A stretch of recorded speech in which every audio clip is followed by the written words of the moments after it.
Hey, it's Bruno the Green Boater, and today it is a special day for me because I usually do not do anything that actually steps across the line of where I want to be as somebody who brings parties together for a common cause. However, I have been alerted to something that is about to happen in my neighborhood where I have been a boater for my entire life. And this is something that is not intended to step on the toes of anybody who's political, anybody who's an LNG supporter, anybody who's polarized by one of these groups. What it is an opportunity to speak up for somebody that doesn't have a voice, and that's Indian Arm. I have enjoyed Indian Arm as a boater. I've enjoyed Indian Arm as a kayaker. I've enjoyed Indian Arm as a little boy when I learned how to fish off the back of a tinny. And what is about to happen is absolute, in my mind and opinion, a disgrace. Really, this is about giving a voice to Indian Arm. If you have lived in the Pacific Northwest, you'll know about Indian Arm. Many people who live in Vancouver don't know about Indian Arm, but it has quite a history.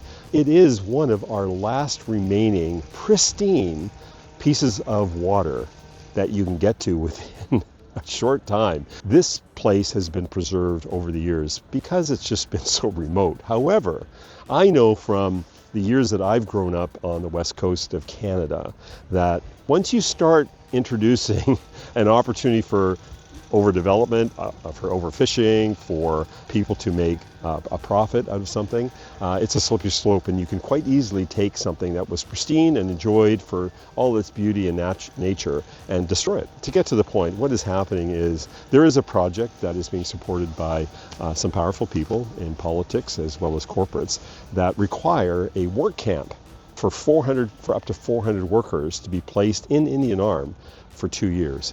Well, okay, I understand that work needs to happen, and I understand that there is issues that surround that. However, they are choosing to put, or they hope to choose to put, this work camp right beside Wigwam Inn.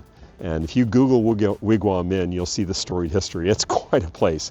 But this place has existed up there for, I don't know, it's been 100 years maybe.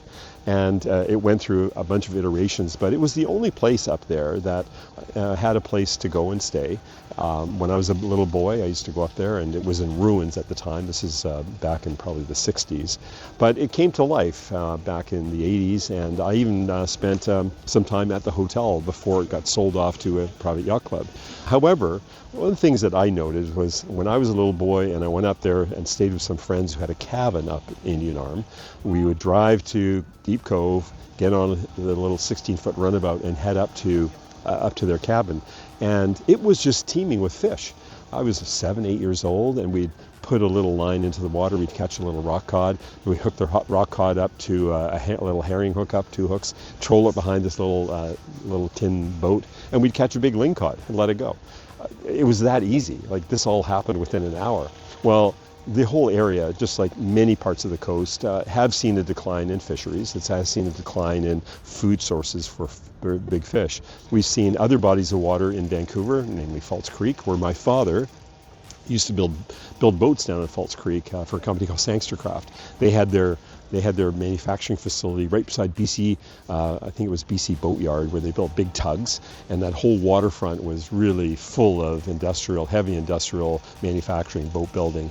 But even then, my dad, who's new to Vancouver, he was a young carpenter and worked on these boats when they were wood, and he would row out into Cole Harbour, and there were still 3 gas stations there, and he'd have his lunch, and he'd open up his little Stanley metal lunchbox, and he would eat his lunch. And he was telling me the stories that around him, quite often, there were beluga whales in False Creek and Cole Harbour.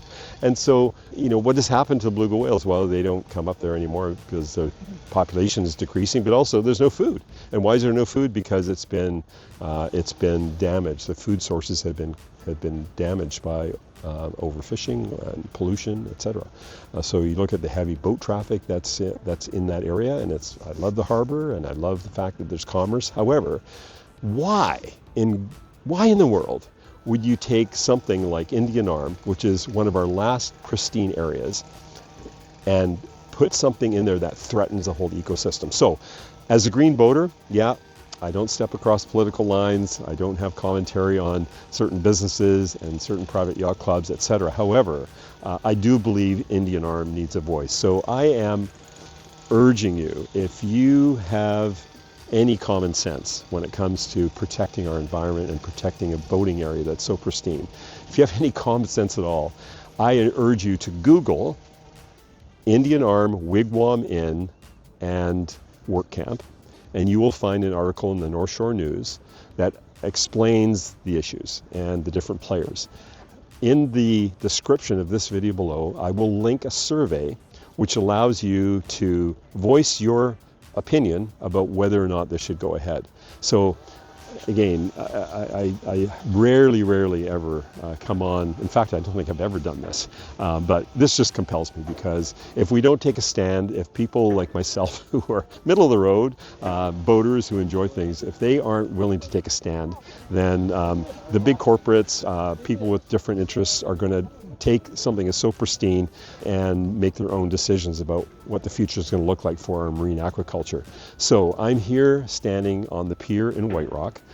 I'm giving a voice to Indian Arm. Will you lend a voice to Indian Arm? Will you represent them at the table to say to the players that are involved, the politicians, the companies that are involved, even the private yacht clubs that are involved, say, no, this is a bad idea. Can we find an alternative? So those of you who want to dive a little bit deeper, why is it a bad idea? Well, Wigwam Inn, it was restored some years ago by a private club, and it's a wonderful club, many great members. The club itself actually has the funds to do this without this work camp. However, they chose to align themselves with this project, and I don't know all the details. I'm not politically aligned, as I said. I'm not somebody who goes and protests in ignorance. However, I do know that Indian Arm is pristine. And if you are concerned about whether or not this organization and what they're going to do is going to affect the marine life, then stand up, take the survey, and pass it in.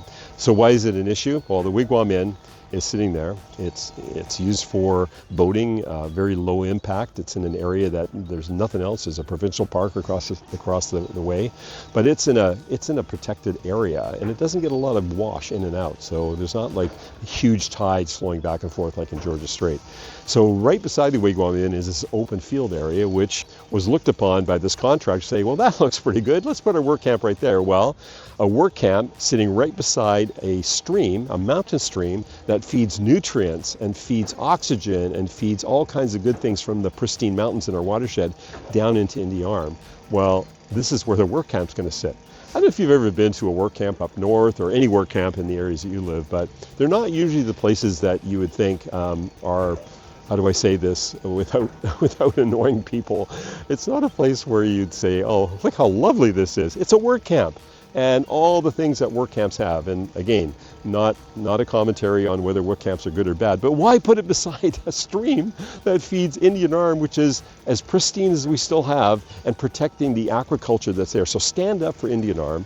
Stand up for the decency and the logic of something that just doesn't make any sense. Stand up against them putting this work camp, and lobby these people to allow these people who put out the survey to go to the different actors and say, let's look at alternatives. Let's find a way in achieving the results that you're after. So I hope that you join me, the Green Boater, and lending your voice to Indian Arm. It's not a voice against anybody, it's a voice for Indian Arm.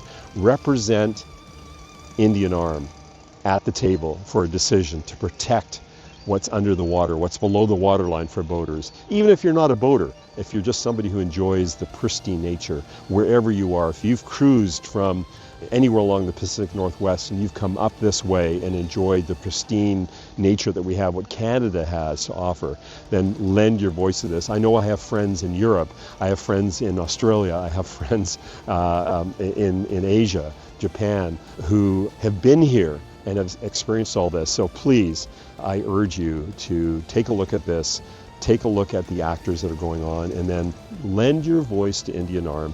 Join me, the Green Boater. Fill out the survey. It's in the link below, and it'll be flashing on the screen.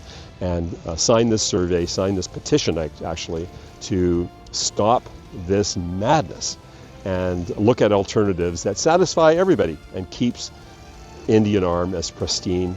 Give Indian Arm a voice. Green Boater, thank you very much.